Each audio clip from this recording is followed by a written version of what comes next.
Every crime tells a story. A broken window whispers of desperation.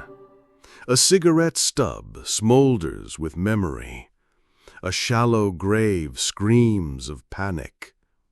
But most investigators see only chaos. What if I told you the chaos has a language, that the shadows leave patterns? Tonight, we begin to read them. Welcome to Crime Digest. This isn't a lecture. This isn't bedtime reading. This is a descent into the mind of crime, where psychology and bloodstains meet. We're bringing you Criminal Shadows by Professor David Canter, the man who pulled psychology out of classrooms and dropped it into crime scenes. We'll break down every chapter, every principle, every chilling case. Gritty, sharp, noir, all in a voice meant for the night. So if you're ready, step into the shadows with us. A quiet street, midnight, rain dripping off a broken lamppost. In a darkened house, a window pane lies shattered.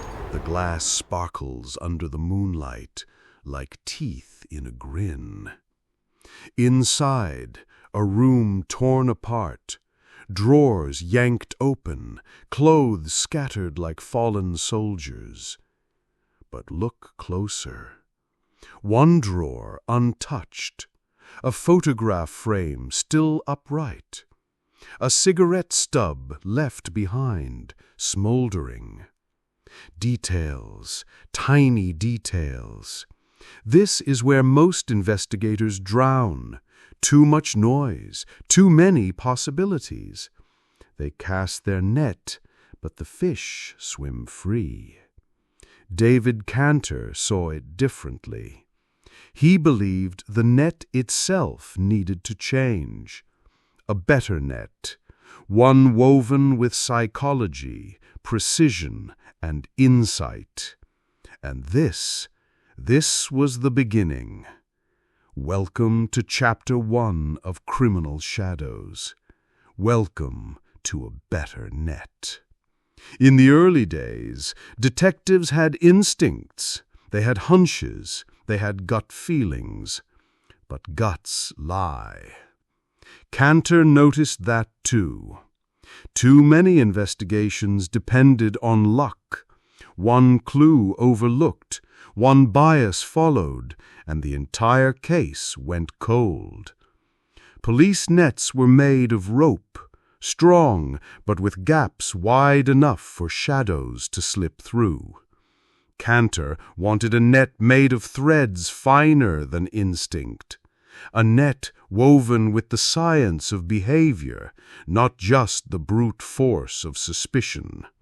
Because in crime, as in fishing, the wrong net means you go home empty. Why a net? Because crime is slippery. Offenders are like fish, darting, hiding, vanishing into darkness. To catch them, you need something wide enough to cover water, but fine enough to hold what wriggles inside. Traditional policing was a coarse net. It caught some criminals, sure, but many swam free. Not because they were brilliant, but because the gaps were too wide. Psychology could weave tighter threads. It could close the gaps. Think about it. Every decision a criminal makes, where to strike, how to act, what to take, what to leave behind, these aren't random splashes.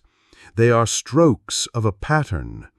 And if you map the pattern, the fish stops being invisible. But make no mistake, this idea wasn't welcomed with open arms. In the 1980s, many in law enforcement rolled their eyes at psychology. Soft science, they called it. Good for classrooms, not crime scenes. Canter knew better. He'd seen psychology used to heal, to teach, to predict human choices. Why not in crime? It wasn't about guessing feelings. It was about data, patterns, consistencies in behavior that told a story. The skeptics asked, "Can psychology really help us catch a killer?" And Canter answered, "Only if you want a better net." What makes a net better? Canter lays out the principles here, ideas that would later transform policing. First, behavior is never random. Even chaos has fingerprints. Second, patterns exist in repetition. An offender doesn't reinvent themselves each night. Habits leak into crimes like ink on paper. Third, crime scenes reflect minds.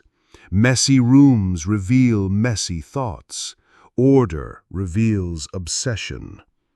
Fourth, victims are never truly random. They're chosen, whether consciously or unconsciously. Fifth, geography matters. Where a crime takes place tells you as much as how it takes place. And finally, every action has meaning. A cigarette stub isn't just litter. It's a clue to ritual, to habit, to identity. This net isn't made of rope. It's made of threads of psychology, woven tight, catching the fish that once swam free. Think about it yourself.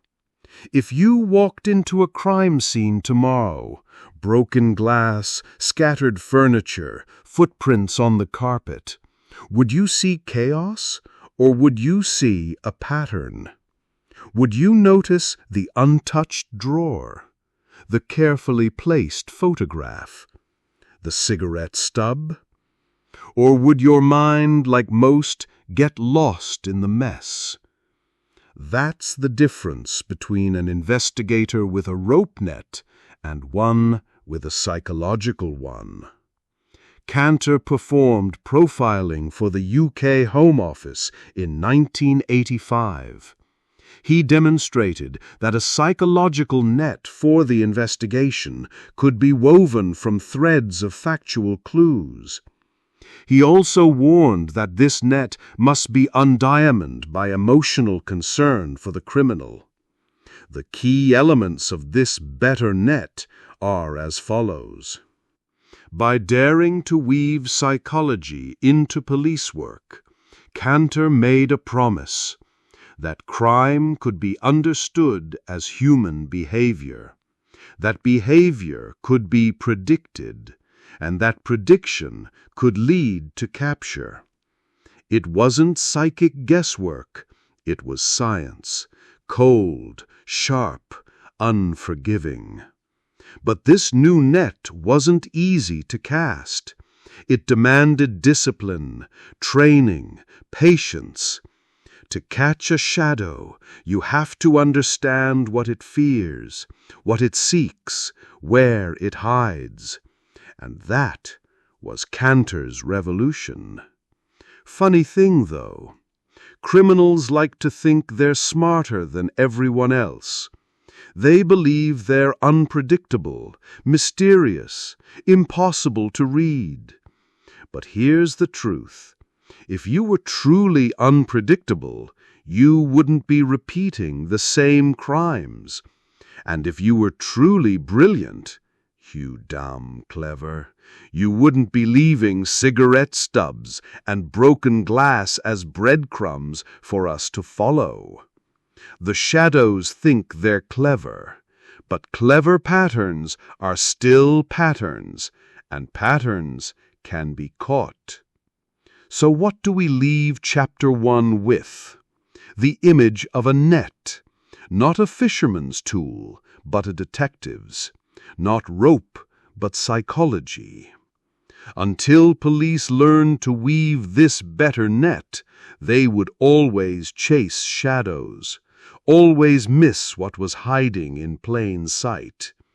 But with psychology, the invisible becomes visible, the untouchable becomes graspable, and in the darkness, the shadows lose their power.